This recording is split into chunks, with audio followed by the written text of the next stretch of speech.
Your favorite shows are coming back for a new season, and some new ones are on the horizon. I'm Sebastian CINTRON with The Nocturnal, bringing you all of the scoop from the NBC Press Day. Stay tuned for all of the interviews. So those people that might not know what the show is about, give us a brief synopsis. I mean, essentially it's parents parenting parents, you might want to say. It's about a couple of older people who have kids who've lived too high on the hog, they've lost their money, so they move in with their son and daughter-in-law. Now, navigating that relationship with your kids, what is that like? Well, for my character, who's a bit of a stoner, it's fine. It's no skin off his nose. He takes his edibles and he relaxes and he does his crossword puzzle and he's fine. I think it's harder for our children to parent us because even though we've gotten this far in our lives, we're terrible with money, and so it's incumbent upon our kids to parent us. But as far as I'm concerned, I'm with the people that I love, and I'm not giving the small details very much thought. And from a personal standpoint, I know a lot of people oftentimes live with their parents and, you know, they take care of their grandkids and whatnot. What do you think about that? Is there any advice that you would say navigating those waters? Yeah, I mean, you know, everybody's situation is subjective. Everything is different for everybody. I mean, I would love, in theory, to live with my whole family in some sort of compound. But, you know, that has its limits. It depends on the individuals, obviously. And now filming this show, I know it's a sitcom and you guys filmed it in front of a live audience. What was that like for you guys? It's always great to have a live audience because there's a real connection that's being made. There's a connection between you and the audience, between the audience and the material, and between you and the material, and sometimes when it gels, it's magic. But it's fun. It gives everybody a real jolt, and it's different than shooting something without an audience. It's a lot of fun, and it's very kind of old world. I'm sure it's like you receive immediate feedback too. You do. It can be a bit of a circus sometimes, but that's part of the energy and part of the fun as well. Sounds fun. Can't wait to watch it. Well, welcome back. Thank you. Season 2, so exciting. Congratulations. Thank you. How has this journey been for you? It's been one of the most rewarding and enriching experiences I've actually ever had as an actor. I mean, they've written me such great stuff. Zeke has had so much compelling and interesting backstory, and no joke, it's been one of the best experiences I've had working. In season 2, there was a moment where Zeke and Jared were seen kind of wrestling with a gun, and yeah. Are we gonna get to find out who shot? Of course, yeah. That was in the finale of season 1, and in the premiere of season 2, we picked right up in that moment. And so, just on last Monday, it was on, and we saw that MICHELE is the one who got shot. And so the repercussions of that will be felt throughout this whole season, especially over the next few episodes. Zeke then turned himself in to the police for the shooting a few months after the shooting happened.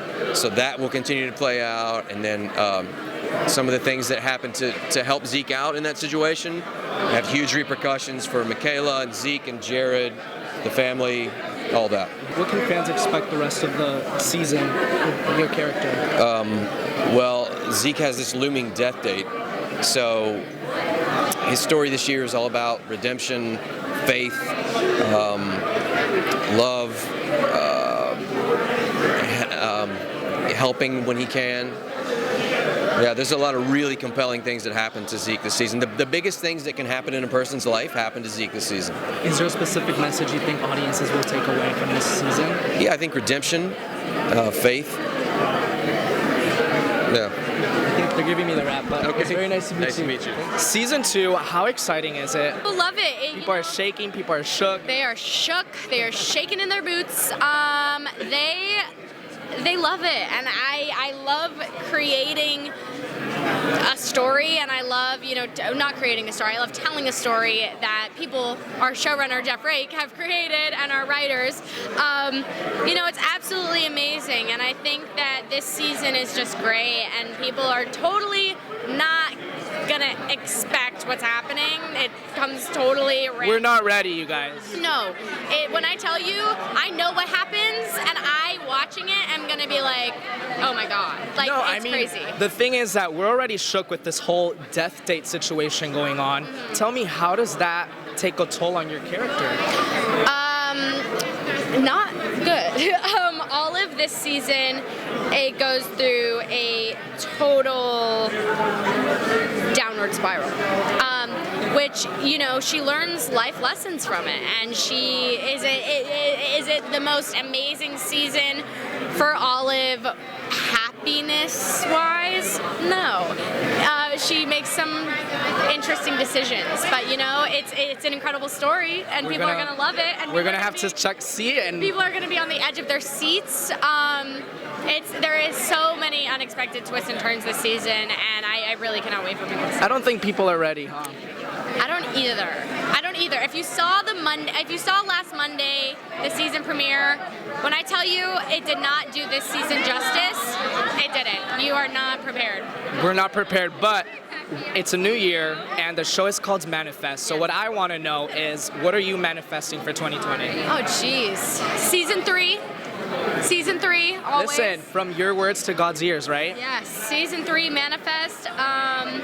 What else? Oh my gosh, health, happiness, and I dig it. Traveling. Traveling.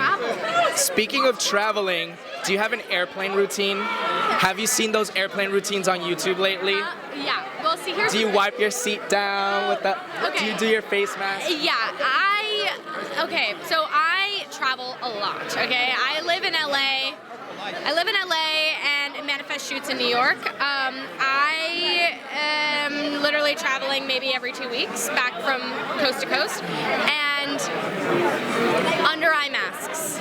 Always have to have makeup wipes or like cleansing wipes in your bag, 100%. Right. I always close my eyes and just sleep. I think it is one of my most proud things is my nails, my nail care, and the way that I sleep on planes. I will lift off into the air, pass out, and I will not wake up till we touch You have the it ground. down packed to a science by now then, Yeah. especially if you travel every 2 weeks. Oh, that West Coast to East Coast thing it's sometimes brutal. trips you out It is so because I think if you go from the West Coast to the East Coast in the morning, it works out because you wake up and you're already there and it's the daytime. I know. But coming back to the West Coast, no. it just trips you out. Forget about it. Oh, I know. My sleeping schedule has been off for a long time, so I'm here now and I'm getting back into it. All right, well, tell everybody why they should watch Manifest Season 2. Oh my gosh, watch Manifest Season 2 because if you like thrill and mystery and heartbreak and love, and if you have a fear of airplanes, don't watch it. But watch it for all those other reasons. Thank you. So, Season 1 ended, everybody was shook, and then the first episode of Season 2 just premiered, and we're still shook. What can we expect for Season 2? I mean, we're dealing with this whole Death Day thing, and how do your characters deal with that this season? As always, Ben and MICHELE kind of balance each other out. Ben's kind of approaching it like, how can we stop this off the top of the season? And MICHELE is more, let's take this time and do good. And I think both need to be balanced. I don't think that they should just give in to this death date. I think they should try and figure out how to stop it. But at the same time, Ben's spending all of his time trying to stop it that he's not living anymore. So they balance each other out that way. No, I think that's true. I think, the death date is this ticking clock that's held over them, and as we go through the season, the callings will add clues to that death date and how possibly we could maybe beat it, maybe not. Is the death date a real thing?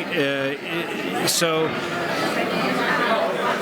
I think as we go through, it's just going to get more and more intense. And by the time we get to the end of Season 2, there's a big reveal that pushes the mythology of 828 to a different place. I feel like in real life, the reason why people don't oftentimes like seeing psychics or those fortune tellers is because sometimes they tell them like this death date, and it's kind of like daunting. And I love that you pointed out how sometimes you have to just live in the moment and do good, because why worry about the future if we don't really know what's going to happen? So I love that this season is going to showcase that.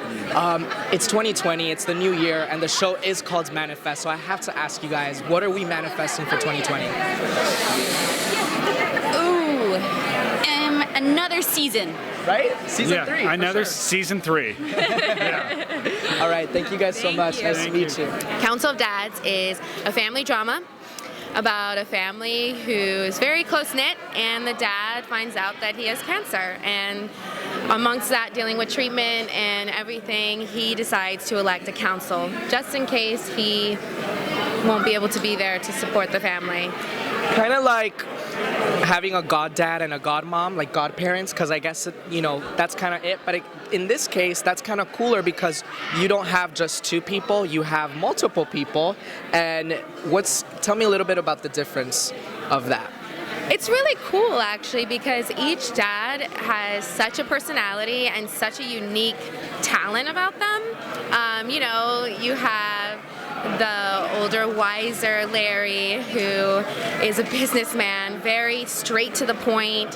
1 + 1 = 2. Very logical. You have the free spirit, Anthony, who's a chef, who's still very young and vibrant. And then you have Oliver, who's a father as well, married with a child as well, and then also a doctor. So it's cool. You get to see how a lot of different personalities. A lot of different personalities, which is great because there's more drama that way, And you know what? People love the drama. Yeah. People love the drama, but I feel like this show, tears will be shed. And I feel like, do we need a box of tissues to prepare for it? Yeah. Yeah, it's one of those. Yeah, but I think you're gonna laugh too, which is good. Which is good, a mix of both. Yeah, it's nothing better than laughing while crying, at least for me. But maybe I'm weird, so I'm an actor. Now, tell me, I feel like the show touches on the importance of having a father figure. Tell me, can you elaborate about why that's so important? It's so interesting. I mean, because for me, I grew up with my father very much involved in my life, and I'm very grateful for that. And just because the security of just knowing that someone's on your side who's older, wiser, someone who's chosen you really before you had anything to give. And that's what's beautiful too about this show is that a father doesn't have to be related to you by blood. It's someone who chooses you, chooses to love you through all things and support you and be your ride or die. Wow, that was very well said. Thank you so much. I think that's a good note to end on. It was very nice to meet you. Stay tuned. When does it air? March 10th. Amazing. Okay, so Briarpatch Season 1, congratulations. Thank you. It's a new show on the USA Network. Tell us a little bit about your character. We know that you are the sheriff, but elaborate. I play Chief Eve Raytek. I am the chief of police in this fictional West Texas town of San Bonifacio. And let's see, how would you describe my character? Well, I'm fiery. I'm a firecracker. I'm tight jean wearing when I'm off duty. I'm boot stomping, beer drinking, cussing. Okay. Let's see. We love that. Very alpha, and sometimes my moral compass spins a little out of control. So I know this series is based on a book. Tell me a little bit about the parallels between the show and the book. I think he's lifted quite a bit from the story from the original novel, Briarpatch. The difference is he's made it very modern by replacing it was a typically male genre, the paperback novel, but of the whodunits and the gumshoe and all that, detectives. He's sort of spun it around and put females in there. I noticed that. Very diverse cast, and it's no longer just the white male that's the detective, the sort of street smart detective. It's now female chief of police and a female investigator. Yeah, very representative of our 2020. Thank you so much for talking. Welcome to 2020. Right? Thank you so much for talking to us. Cynical person, so she's very calculated and kind of cold about it in a lot of ways, and so she does things that she can do but maybe hasn't always thought about if she should do, and I think deep down she's a very good person, and she's always in the back of her mind thought she was always fighting that good fight, but we have to, sometimes we go down a path, and if we don't have people really holding us to better standards of ourselves, we can get lost. And along the way, she came from a lot of poverty. She learned a lot of tools to kind of help her to navigate certain spaces, and she's become very successful in that. But in that, she hasn't seen her sister in 3 years. In that, she hasn't even gone back to her hometown in 9.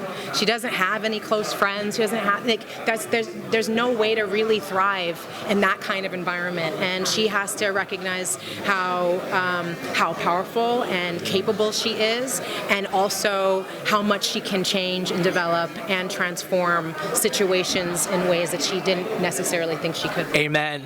You're a queen, and I have to say, the book, you know, the main character is a male, you are the female in this. How do you feel that they took it from a male to a female just for you, essentially? Yeah, I mean, I love, you know, Andy adapted this. He's a huge Ross Thomas fan, and he always felt like this particular book was ripe for adaptation, as he said. And I love it because the original book takes place in New Mexico. We filmed in New Mexico, but he updated it, and he said this is going to be on a border town, and we're going to invite politics and stories around immigration, all kinds of things to touch this, because that's real life. All the things that we want to compartmentalize are way more complex and nuanced, and you know, kind of all together than we actually imagine. And it's because you have 10 episodes to explore it, you get the opportunity to do it justice. And I think it's a really dignified and really respectful new approach to this story that I think we need to have more of. I just from working with everyone and getting the opportunity to lead this show, be a producer on this show,